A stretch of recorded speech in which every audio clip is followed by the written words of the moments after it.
So, the other day I did a video talking about the ways the Dallas Cowboys can improve their chances of going after free agents this offseason in terms of restructuring and cutting some players.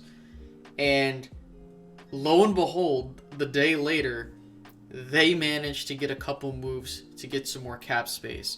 So we're going to talk about that, but most importantly, we're going to talk about a massive benefit the Cowboys have with the situation they're in, with the cap space they didn't use last year. So before I go any further, if you guys could, by all means, leave a like on this video. It does not take long to do at all. Helps the channel out a lot. Also, subscribe if you're new to receive more Dallas Cowboys content from me for this season. And most importantly, make sure to hit that notification bell so you don't miss out on new content when it drops. Now, the Dallas Cowboys, to start things off, were a beneficiary of something the NFL had decided on. So, in case you're unaware, the NFL basically set the league cap at $182 million. But the thing was they put a stipulation into where if you had unused cap space from the previous year, it adjusts that number to basically add the league limit plus whatever unused cap space you had. And because of that, the Dallas Cowboys technically have now $207.9 million in cap space. That is the Cowboys cap for this year. It's not even, it's around this, no. So Dallas is playing with a $207.9 million cap limit compared to some of these other teams that don't have rollover cap that have to play at that 182. So the Cowboys are at a very, very, very damn fine advantage because with that rollover cap of $25.4 million, they basically were able to give that to Dak for this season. And with that, the Cowboys have managed to restructure a few deals. They restructured Zach Martin, Tyron Smith, and La'el Collins to open up $17 million in cap space. Also, they managed to release Jimmy Olawale, opening up another $500,000 in salary cap space. Not a whole lot, but every penny counts. So, one or two things could be happening. The Dallas Cowboys could be looking to be players to go get one or two guys in free agency, or they're going to bring back one of their current guys. Now, I don't know what they're going to do.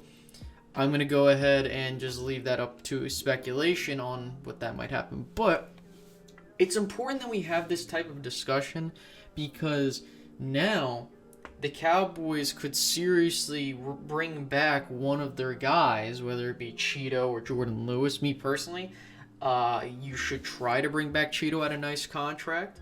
If not, well, we can go get someone else. But I would prefer to bring Cheeto back so you're not getting caught with your pants down when you don't have another corner there. So I think it's important that the Cowboys try to bring back Cheeto or a couple of these other guys. So that's number one. Number two, it allows you to be in play for the Dalvin Tomlinsons, the Keanu Neals of the world that I would love the Cowboys to go after. Because if the Cowboys can go after one of those premier free agents, they can definitely be in a prime position to possibly take that next leap going into 2021. Now, I'm not trying to get super optimistic because ultimately I still doubt that the Joneses are going to seriously open up their pocketbook and go after guys like Dalvin Tomlinson or Keanu Neal. They're going to probably go to bargain basement shop once again, and we don't got to worry about that, of getting ourselves hyped up for stuff they're not going to do. Now, by some miracle, if they are able to bring one of those guys in or both of them in, my perspective will completely change on the Cowboys because I feel like if they can go out and get one key guy, just say they go get Dalvin Tomlinson, hypothetically. I doubt it. Or they get a player of that caliber, like maybe Ndamukong Suh, possibly. I think I'd be a little bit more confident the Cowboys can do something this upcoming season, right?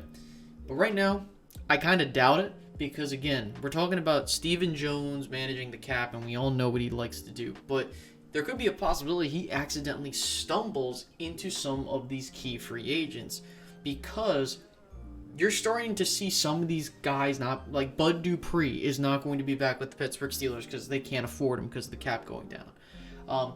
You have a situation where you're going to see a bunch of teams start to let go of players. They get fresh contracts because they're not able to afford them. So, with that being said, I think that if you're Dallas, you're in a prime position to snag 1 or 2 key free agents this offseason. If you do that, we can go into the draft and say to ourselves, let's get the best player on the board, whether that be an offensive tackle, a wide receiver, a tight end in Kyle Pitts, if he gets there. And I'm not willing to make that judgment yet. But this will reflect on future drafts that I do, because I've been seeing the language that Stephen Jones is using regarding how to utilize draft picks. And we're going to talk about the comp picks that the Cowboys got in the next video I will be doing tomorrow. But you got to like the position the Cowboys are in right now. I don't want us to get overexcited, but let us just be aware that the Cowboys are in a prime position to basically put themselves in play for the tournament next season. And I think that given that the team has their leader back in Dak Prescott, which is a massive boost of confidence to this entire team, and considering the weapons this offense has, you can get Dan Quinn, a couple guys on defense. I'm not saying this defense has to be top 10. That'd be great. But if this defense can make it to middle of the pack, as a quarter, besides, being 32nd last year or around that, Cowboys are definitely going to be a scary team. I mean, right now, I would argue they're the best team in the division. I don't see a way that you can argue that any of the other teams are better. But that doesn't mean it's going to be a cakewalk as of right now. I think that if Dallas doesn't address their secondary, it's not going to matter. But if they do, I think that it's Dallas's division to lose. I mean, I'm just being completely honest with you here. So, I don't want to take so much of your time up, but I just wanted to talk about how the Cowboys can take advantage of the situation they're in. And it looks like they're positioning themselves to do that. But ultimately, will they? I don't know.